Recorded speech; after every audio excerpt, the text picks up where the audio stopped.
Adik-adik, sahabat-sahabat yang saya banggakan, alhamdulillah pada siang hari ini meskipun jam kantuk, tapi kita puruk-puruk untuk sharing, bertukar informasi, bertukar ide, gagasan, inspirasi tentang gerakan mahasiswa, khususnya PMI dan khususnya di zaman sekarang ini. Karena nanti akan banyak saya singgung soal bagaimana perbandingan gerakan mahasiswa dari zaman ke zaman, yang nanti akan ada perbedaan-perbedaan karakteristik yang menjadi dasarnya sehingga perlu diinovasikan. Saya dulu di IAIN, lalu aktif di PMI-nya jadi ketua rayon, komisariat, kemudian ada sedikit pertarungan perebutan BEM. Saya mewakili PMI di situ, bersaing dengan HMI, bersaing dengan HIMA NW, bersaing dengan koalisi-koalisi yang lain. Tapi PMI bisa ngambil di situ sampai 9 periode tidak pernah tergantikan. Saya akan masuk ke soal gerakan mahasiswa ini. Jadi perlu diingat bahwa adik-adik ini, sahabat-sahabat ini sudah menjadi mahasiswa. Namanya mahasiswa itu sudah setingkat lebih tinggi dari masyarakat biasa. Ini sudah dikategorikan sebagai masyarakat golongan kelompok elitnya. Namanya kelompok elit. Jadi setidaknya kalau sudah mahasiswa itu meskipun belum matang pemikiran, pengalaman, wawasannya, tetapi dianggap oleh masyarakat secara luas kalau mahasiswa itu hebat. Nah, sehingga ada pemikiran-pemikiran yang diharapkan oleh masyarakat, ada gagasan-gagasan baru yang dibawa oleh mahasiswa, ada contoh-contoh teladan yang baik yang akan dibawa ke masyarakat. Makanya mahasiswa turun mau dalam rangka apapun itu pasti penghargaannya lebih. Kira-kira pernah dirasakan enggak semacam itu? Mana kita dihargai oleh masyarakat lebih dari pemuda-pemuda biasa di lingkungan tempat tinggal kita. Ada yang dirasakan enggak? Ada. Nah pasti. Nah itu yang menunjukkan bahwa kita kelas elit, menengah ke atas. Nah jadi malu kalau kita tidak mampu memenuhi harapan masyarakat itu. Nah itu yang utama. Lalu yang kedua, di tingkatan mahasiswa secara umum keseluruhan itu pasti ada yang membedakan di antara mereka.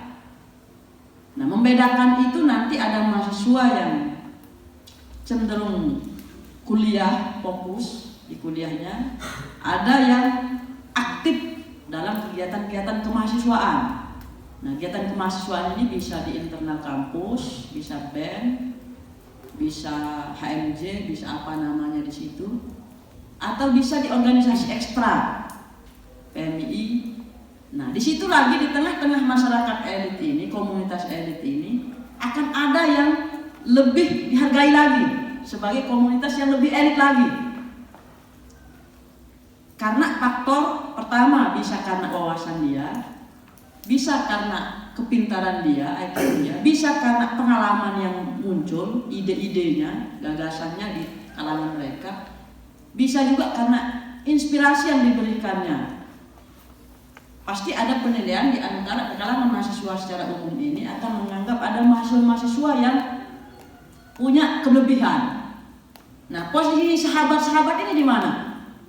Kira-kira. Nah, ada nggak merasa dihargai penghargaan yang diberikan oleh mahasiswa pada umumnya? Nah, ketika itu mampu, maka masyarakat sudah menghargai mahasiswa yang biasa-biasa ini. Dan kita masuk di dalamnya. Apalagi di antara mahasiswa ini ada yang menonjol dalam prestasinya. Prestasi tadi bisa idenya, wawasannya, IP-nya, atau apa, wawasannya, jaringannya, dan lain sebagainya. Nah, merasa nggak di situ? Nah, ini menjadi introspeksi diri kita Jadi sebut saja aktivis. Jadi sebelum saya mulai ke soal gerakan-gerakan itu, saya mau gambarkan sedikit tentang realita atau suasana kebatinan kita saat ini sebagai mahasiswa seperti apa dan kita dalam posisi di mana, sehingga betul-betul percaya diri mengatakan bahwa kita ini mahasiswa yang layak bagi masyarakat. Terus kehadiran PMII ketika kita aktif membedakan diri dengan masyarakat lain dengan aktif organisasi, bahwa berorganisasi itu tentu tujuannya ada yang lebih yang diharapkan dari kemampuan mahasiswa pada umumnya. Nah, jadi apa yang dilihat sebagai keunggulan lebih dari kita, yaitu prestasi, keberhasilan, kesuksesan. Maka kesuksesan itu kadang-kadang orang punya banyak prinsip untuk meraihnya. Ada yang mahasiswa yang ingin sukses itu dengan cara belajar, kutu buku, lalu dapat IP bagus, nanti setelah itu saya ngelamar jadi pegawai negeri. Banyak. Ada yang mengatakan bahwa untuk kita berhasil itu tidak cukup dengan di bangku kuliah saja. Kita harus bangun jaringan, kita harus bangun wawasan, ada kemampuan berbicara. Karena tergantung ingin jadi apa. Mau jadi guru, kemampuan bicara diperlukan. Mau jadi advokat apalagi. Atau menjadi apa saja, ada unsur-unsur yang tentu menjadi faktornya. Sementara keberhasilannya, kalau menurut ahli pendidikan, dalam teorinya itu, ada dulu namanya Daniel Goleman yang kita pelajari, bahwa keberhasilan itu ditentukan oleh 20% IQ, oleh IQ, tahu IQ ya? Itu bawaan dasar dari secara genetik maupun faktor makanan, itu IQ. Itu ditentukan oleh 20% katanya. Artinya kalau ingin berhasil lalu belajar, jadi kutu buku, dapat ranking 1, ranking 2, peluang berhasilnya kalau mengandalkan itu hanya 20%. Kalau mengandalkan itu saja, tanpa bergaul, tanpa kemampuan-kemampuan yang lain.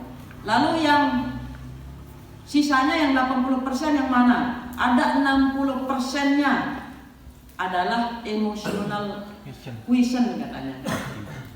Nah, emotional quotient ini yang ruang lingkupnya banyak sekali. Kemampuan berbicara, menyampaikan wawasannya, tidak bisa bicara, tidak punya mental bergaul. Kira-kira ada yang tahu nggak dia pintar? Nah, itu kan berarti ada benarnya bahwa kalau berhasil dengan modal kepintaran itu saja dia mempengaruhi 20%. Tidak ada yang tahu kita pintar. Nah, tetapi kalau ditopang oleh kemampuan bicara, kemampuan mental, bahkan nggak pintar pun orang akan nyebut kita pintar. Kalau mampu disampaikan dengan tenang, dengan baik, dengan sistematis. Nah, dan ditambah lagi ada persentase untuk spiritual quotient-nya katanya. Karena perlu ada kejujuran, perlu ada sikap amanah, perlu ada kebaikan-kebaikan. Gerakan mahasiswanya juga kalau nggak ditopang oleh itu nanti jadi menghalalkan segala cara untuk meraih keberhasilan itu. Makanya penting disisipkan emotional quotient-nya. Spiritualnya. Itu lebih ke pendekatan moral, akhlak gitu. Nah, kira-kira begitu. Lalu itulah pentingnya kita berorganisasi, ber-PMII. Karena kita perlu tambahan emotional quotient kita, pergaulan kita, kecakapan kita, wawasan, dan jaringan kita, relasi, pertemanan. Teman sekarang ini, sahabat-sahabat yang duduk di sini mungkin biasa-biasa saja, Tetapi pada saatnya nanti 5 tahun, 10 tahun, 15 tahun ke depan, bahwa pertemanan sahabat-sahabat ini dengan satu dengan yang lain ini akan menjadi sangat luar biasa. Karena pada saat itu ada yang jadi kades, ada yang jadi DPR, ada yang jadi dosen, ada yang jadi sekolah, dan lain sebagainya. Dan itu apa yang menjadi pertemanan kita pada saat itu kita anggap biasa-biasa saja, ternyata 10-15 tahun kemudian menjadi sangat istimewa. Itu yang perlu dicatat. Sehingga apa maknanya? Itulah pentingnya kita perbaiki diri dulu saat ini, masa-masa belajar ini, untuk tidak membuat yang aneh-aneh. Kalau memang di PMI ini tujuannya untuk apa tujuan PMI? Terbentuknya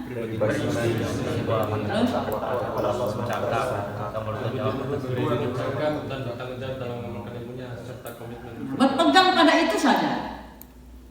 Nah, kalau itu pegangannya, lalu prosesnya juga menuju di situ, itulah sedang kita raih, proses menuju apa yang kita harapkan kelak itu.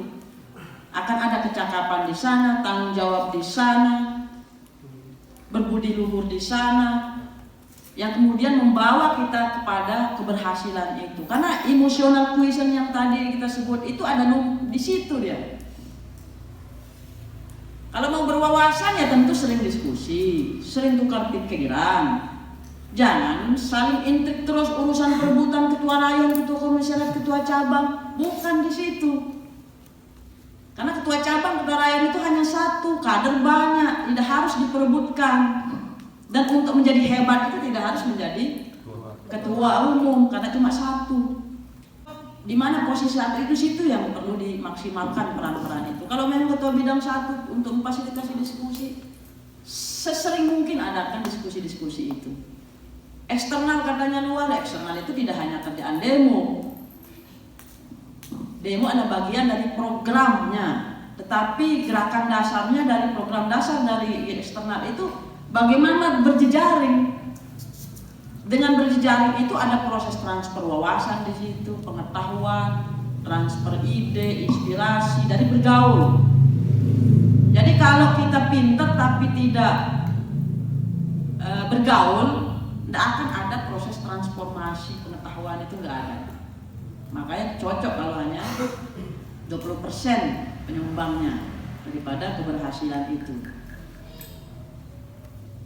Nah, itu yang pertama. Kemudian yang kedua, bagaimana seharusnya gerakan mahasiswa? Saya perlu bercerita pertama soal, mungkin kita juga tidak mengalami, tapi kalau membaca sejarahnya, saya mengalaminya dari fase 98. Meskipun belum sebagai pelaku, karena saya baru tamat di situ SMA-nya. Tapi dari baca buku, dari baca segala macam interaksi kita, kemudian muncullah wawasan dan pengetahuan itu, lalu kita bisa sambung dengan apa yang kita alami sendiri. Bahwa apapun, karena mahasiswa dianggap sebagai kelas elit oleh masyarakat, maka ada harapan besar yang melakukan perubahan di bangsa ini adalah dimotori oleh mahasiswa. Kalau yang sudah tidak mahasiswa, ini kan berkumpulnya susah. Sibuk dengan sebagai guru, sibuk sebagai petani, yang dipikirkan adalah bagaimana saya menafkahi keluarga saya. Sulit dikumpulkan, sulit digerakkan. Nah, sementara kalau mahasiswa ini udah cerdas, sudah bergaul, dan ngumpul di satu tempat, menggerakkannya lebih mudah. Oleh karena itu, momen-momen bersejarah perjalanan bangsa ini itu digerakkan oleh mahasiswa. Kalau kita bahas sejarah, kalau soal ini pasti kemampuan kita sama, karena referensi kita sama. Dari tahun 1908, 1928, lalu masuk ke 65, masuk ke 77. Iya, masuk 98, ada reformasi. Pelangsahan Soeharto. Terus sampai sekarang. Itu siapa yang motori sebenarnya? Adalah kelompok-kelompok terdidik. Mahasiswa dan pemuda yang melibatkan pemuda. Dari 08, Bung Tomo menggemparkan Surabaya, misalnya. 28. Jadi masing-masing fase ini ada karakter